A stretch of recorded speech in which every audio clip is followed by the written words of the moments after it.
Hey guys and welcome back to your own channel Deepak Yadav Science Academy. Welcome to the daily current affairs of 23rd of November 2020. तो आज है तारीख 23 नवंबर 2020। आज की तारीख से जितने भी इंपॉर्टेंट करंट अफेयर्स बनेंगे उन सभी करंट अफेयर्स को हम लोग डिटेल में डिस्कस करेंगे।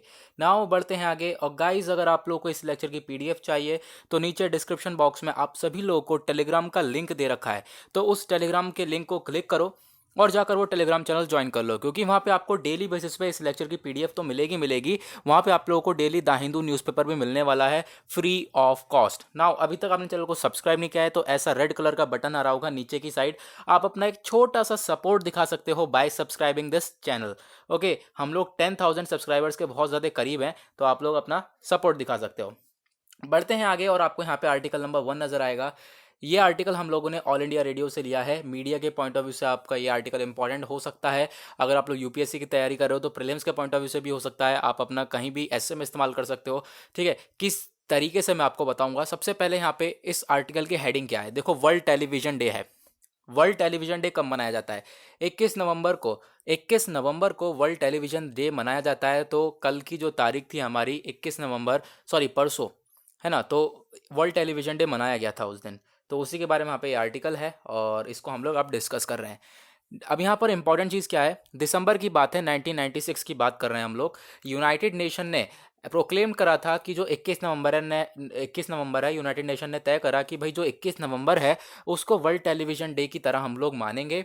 और 1996 में ही पहला वर्ल्ड टेलीविज़न फोरम जो है ये हेल्ड हुआ था, ये कंडक्ट किया गया था। ओके, तो उसको देखते हुए 1996 से ही स्टार्ट हो गया वर्ल्ड टेलीविज़न डे। और उस टाइम पर जो ये टेलीविज़न है ये हम लोग इस्तेमाल करते थे किस किस लिए, इन्फॉर्म करने के लिए, चैनलिंग, इन्फ्लुएंस करने के लिए, पब्लिक का जो ओपिनियन है उसको बिल्डअप करने के लिए टेलीविज़न यानी टीवी का इस्तेमाल करा जाता था। लेकिन अगर आप आज के टाइम पर देखोगे तो बहुत अंतर है इन बातों के अंदर, और जो आज की रियलिटी है उन बातों के अंदर बहुत अंतर आप लोगों को देखने को मिलेगा। और आप देखोगे आज के टाइम पे टेलीविज़न देखना तो टाइम वेस्ट ही है। बहुत सारी फेक न्यूज़, बहुत सारी, सभी कुछ कह सकते हो आप, फेक न्यूज़ देखने को मिलेगी अधिकतर। तो यहाँ पर आज के टाइम पर मतलब पूरा इसका अलग हो चुका है। ओके, नाउ यहाँ पर सेकंड आर्टिकल आप लोग को ये नज़र आएगा। इस आर्टिकल को हमने लाइव मिनट की न्यूज़पेपर से लिया है, इंटरनेशनल की न्यूज़ के पॉइंट ऑफ व्यू से इंपॉर्टेंट है। ओके, तो आप लोगों को पता होना चाहिए, अगर आप लोग यूपीएससी की तैयारी कर रहे हो तो इंटरनेशनल रिलेशंस आता है हमारा जीएस पेपर 2 के अंदर में। नाउ यहाँ पर देखो 15वीं G20 समिट हुई है। ठीक है, अब आपको ये बताना है कि भाई G20 में कितने मेंबर्स हैं। ठीक है, ये तो आपको पता ही होगा, सॉरी, G20 में कौन कौन से मेंबर्स हैं। तो नीचे कमेंट सेक्शन में सभी लोग ज़रूर बताना G20 के अंदर कितने मेंबर्स हैं। तो देखो यहाँ पे कुछ इतनी खास इंपॉर्टेंट बात नहीं है, बट कुछ इंपॉर्टेंट एक आध चीज़ें हैं जो जाननी हमारे लिए इंपॉर्टेंट है। देखो ये G20 की समिट हुई है अभी यहाँ पर। तो ये जब ये G20 की समिट हुई तो इसके अंदर आपस में सारे मेंबर्स मिले। उसमें हमारे मोदी साहब ने क्या क्या चीज़ें बोली। मोदी साहब ने बोला कि भाई देखो जो पैंडेमिक है, ये कोविड-19 है, ये सबसे चैलेंजिंग है आज के टाइम पर। सबसे ज़्यादा जो इसने परेशानी में डाल दिया है इंडिया को, या फिर आप कह सकते हो पूरी दुनिया को ही सबसे ज़्यादा परेशानी में डाल दिया है, ऐसा यहाँ पे वक्त देखने को मिल रहा है। अगर हम देखें वर्ल्ड वॉर 2 के बाद जो सबसे बड़ी परेशानी देखने को मिली है वो अब देखने को मिली है, that is covid, corona virus. Okay, तो उसी की वजह से यहाँ पर हम लोग परेशानी फेस कर रहे हैं, उसके बारे में बोला गया इनके द्वारा। नाउ यहाँ पे कुछ इंपॉर्टेंट चीज़ बताने लायक है। देखो इस बार की जो ये मीटिंग है, यानी कि जो ये समिट हुआ है G20 समिट 15वां, तो इसमें इसको जो होस्ट किसने किया, इस मीटिंग को होस्ट करने वाला था सऊदी अरेबिया।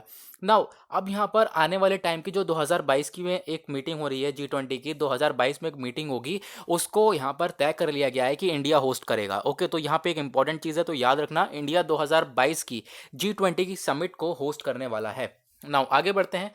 उसके बाद नेक्स्ट आर्टिकल, एक अच्छा आर्टिकल ये भी। इस आर्टिकल को हमने इंडियन एक्सप्रेस न्यूज़पेपर से लिया है और ये आर्टिकल साइंस एंड टेक के पॉइंट ऑफ व्यू से इंपॉर्टेंट है। अगर आप लोग यूपीएससी की तैयारी कर रहे हो तो साइंस एंड टेक कहाँ पे आता है, जीएस पेपर 3 के अंदर में आप लोग को मालूम होना चाहिए। एक सैटेलाइट हमने लॉन्च करी है, उस सैटेलाइट का नाम है सेंटिनल-6 सैटेलाइट। इसका पूरा नाम देखोगे तो है कॉपरनिकस सेंटिनल-6 माइकल फ्रेलिक सैटेलाइट।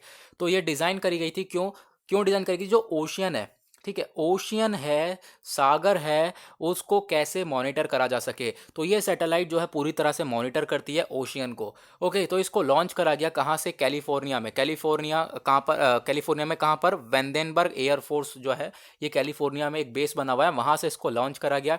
ओके, और 21 नवंबर की बात है, यानी परसों को ये सारे काम करा गया था। और ये सैटेलाइट का काम क्या है? बेसिकली जो ओशियन है, ओशियन को क्या करना? मॉनिटर करना, उसको जांच पड़ताल करना, उसको अच्छी तरीके से देखना। ठीक है, और नई नई चीज़ों को रिसर्च करना, और नई नई चीज़ें रिसर्च जैसे ही होंगी, देखो जब सारी चीज़ें जांच पड़ताल करी जाएगी तो नई नई चीज़ें मालूम चलेगी सैटेलाइट के थ्रू, और वो सारी चीज़ें हम लोगों को मालूम चलेगी। ओके, तो यहाँ पे सैटेलाइट का ये बेनिफिट है। नाउ अगर हम बात करें, ये जो सैटेलाइट है ये क्या करेगा? ग्लोबल सी के अंदर चेंजेस को मेजर करेगा कि भाई जो ग्लोबल सी हमारा दुनिया में पूरा का पूरा जो सागर है, उन सब के अंदर कैसे कैसे चेंजेस हो रहे हैं, वो सारी चीज़ें देखने को मिलेगी। तो वो सब यहाँ पे मेजर कौन करेगा? वो सब करेगा सैटेलाइट। इस तरीके की सैटेलाइट हम पहले भी लॉन्च कर चुके हैं। For example TOPEX, Poseidon, Jason 1, OSTN, Jason 2, ऐसी ऐसे हम लोग सैटेलाइट्स पहले भी लॉन्च कर चुके हैं। ओके, नाउ यहाँ पर आप लोगों को इनके बारे में पता चलेगा। जो ये सेंटिनल-6 माइकल फ्रेलिक सैटेलाइट है, जिसके बारे में अभी हम इस आर्टिकल में बात कर रहे हैं, इसका नेम कैसे पता, नेम कैसे पड़ा इस सैटेलाइट का? तो इस सैटेलाइट का नेम रखा गया है डॉक्टर माइकल फ्रेलिक के नाम के ऊपर, जो कि नासा अर्थ साइंस डिवीजन के डायरेक्टर थे। और नासा ये डायरेक्टर थे, कब से कब तक डायरेक्टर थे? 2006 से लेकर 19 तक ये नासा डायरेक्टर थे। ठीक है, जो जिनकी अभी डेथ हो गई है इस साल अगस्त के टाइम पर। इसी वजह से यहाँ पर इनका नाम रखा गया है इस सैटेलाइट का, तो याद रखना। ठीक है, अब यहाँ पर मिशन क्या है सैटेलाइट का? मिशन यही है सैटेलाइट का कि भाई जो ओशियन है उसकी हाइट मेजर करना, ओके, उसको अच्छी तरीके से उसकी रिसर्च करना, उसके ऊपर और चीज़ें उसके बारे में देखना। ओके, नाउ इस टाइप की हम लोग कुछ और सैटेलाइट्स लॉन्च कर चुके हैं, और आने वाले टाइम में हम कुछ और सैटेलाइट्स को भी लॉन्च करने वाले हैं, जैसे कि सेंटिनल-6B को लॉन्च करेंगे हम लोग 2025 तक। ओके, ये सारे काम कौन कर रहा है? ये सब यूरोपियन स्पेस एजेंसी मिलकर काम कर रही है। किसके साथ? नासा के साथ, European organisation for the exploitation of meteorological satellite, जिसे हम कहते हैं यूमेटसेट। तो इसके साथ मिलकर ये सब मिलकर आपस में काम कर रहे हैं और नई नई चीज़ें डेवलप कर रहे हैं। ओके, नाउ नेक्स्ट आर्टिकल आप लोग को यहाँ पर ये वाला आर्टिकल देखने को मिलेगा। इस आर्टिकल में बात हो रहा है फिशरीज सेक्टर अवार्ड के बारे में। इस आर्टिकल को हमने PIB से लिया है, इकोनॉमी के पॉइंट ऑफ व्यू से इंपॉर्टेंट है, और इकोनॉमी कहाँ पे आता है? GS पेपर 3 के अंदर में। इस आर्टिकल में बात हो रहा है फिशरीज सेक्टर अवार्ड के बारे में। देखो, वर्ल्ड फिशरीज डे मनाया गया, अभी मैंने आपको रिसेंटली पढ़ाया था, वर्ल्ड फिशरीज डे मनाया गया था। तो आप लोग को बताना है कौन सी तारीख को वर्ल्ड फिशरीज डे मनाया जाता है।